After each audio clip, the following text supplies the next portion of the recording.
तो बोले ये तो बल्ला ही टूटा। मोदी सरकार की नीतियां जो केंद्र से लेकर प्रदेश तक लगातार भारतीय जनता पार्टी को फायदा देती हैं। और यही नहीं, कांग्रेस का जो खटाखट मॉडल फेल हुआ है, औंधे मुंह गिरा है। हिमाचल प्रदेश की फेल्ड गारंटियों से लेकर कर्नाटक तेलंगाना में हाँफ रही कांग्रेस, इसका खामियाजा कांग्रेस को हरियाणा में भुगतना पड़ा।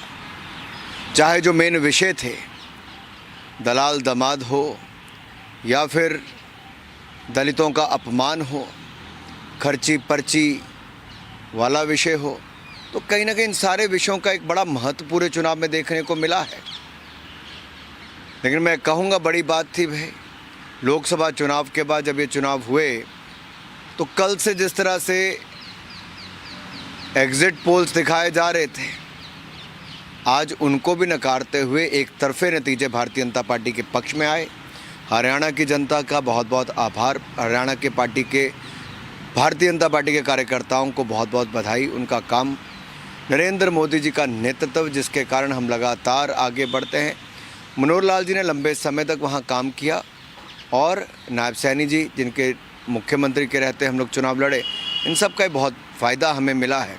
सबका बहुत बहुत आभार। अभी दावा कर रही थी कि सिंगल लार्जेस्ट पार्टी होगी, लेकिन वहाँ पर नेशनल कॉन्फ्रेंस आगे बढ़ी, भारतीय जनता पार्टी पीछे रह गई। वहाँ पर क्या वजह है सर?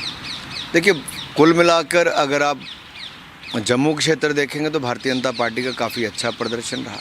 कुछ कमियां भी रही, शायद इससे और बेहतर नतीजे आ सकते थे, उसके देखेंगे। लेकिन महत्वपूर्ण यह है कि जम्मू कश्मीर में रिकॉर्ड बम्पर वोटिंग हुई, निर्णायक वोट भी पड़ा।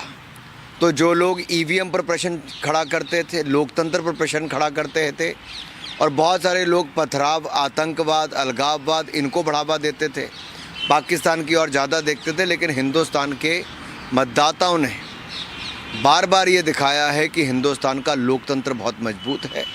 हरियाणा से लेकर जम्मू कश्मीर में ये लोकतंत्र की जीत है। सर, कुमारी शैलजा, पहले से ही रिपोर्ट की जा रही थी कि कुमारी शैलजा नाराज चल रही है, 2 गुट बन गए थे, हुडा और शैलजा।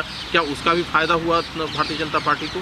एकजुट भी होते तब भी कांग्रेस हारती। हिमाचल प्रदेश साथ लगते राज्य में जो लुटा हुआ अपने आप को जनता महसूस करती है, उसका खामियाजा इनको यहाँ पे भुगतना पड़ा।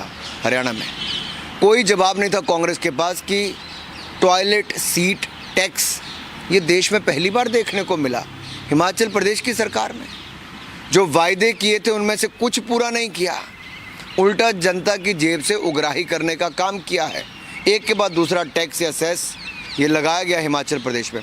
और यही हाल कर्नाटक तेलंगाना का है। तो हरियाणा की जनता जागरूक थी कि खर्ची पर्ची से नौकरी मिलेगी, इसी तरह से खटाखट करके टैक्स ही लगेंगे, पैसा तो आएगा नहीं और गारंटियाँ फेल हो जाएंगी। जनता को एक ही गारंटी पर विश्वास था, मोदी की गारंटी पर। सर, एक बात, अब महाराष्ट्र और झारखंड के चुनाव होने हैं, वहाँ पर भी भारतीय जनता पार्टी को एक जगह सरकार बचानी है, तो दूसरी तरफ चुनौती है झारखंड में।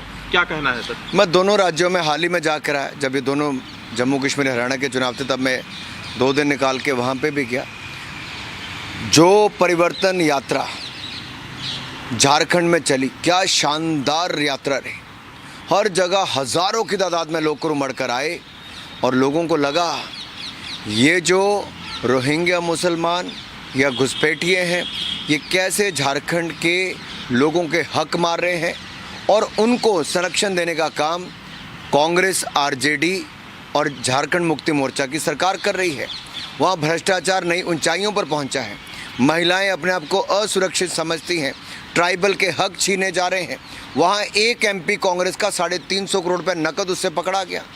झारखंड मुक्ति मोर्चा के मंत्री के पीए के ड्राइवर के पास 29 करोड़ पकड़ा गया।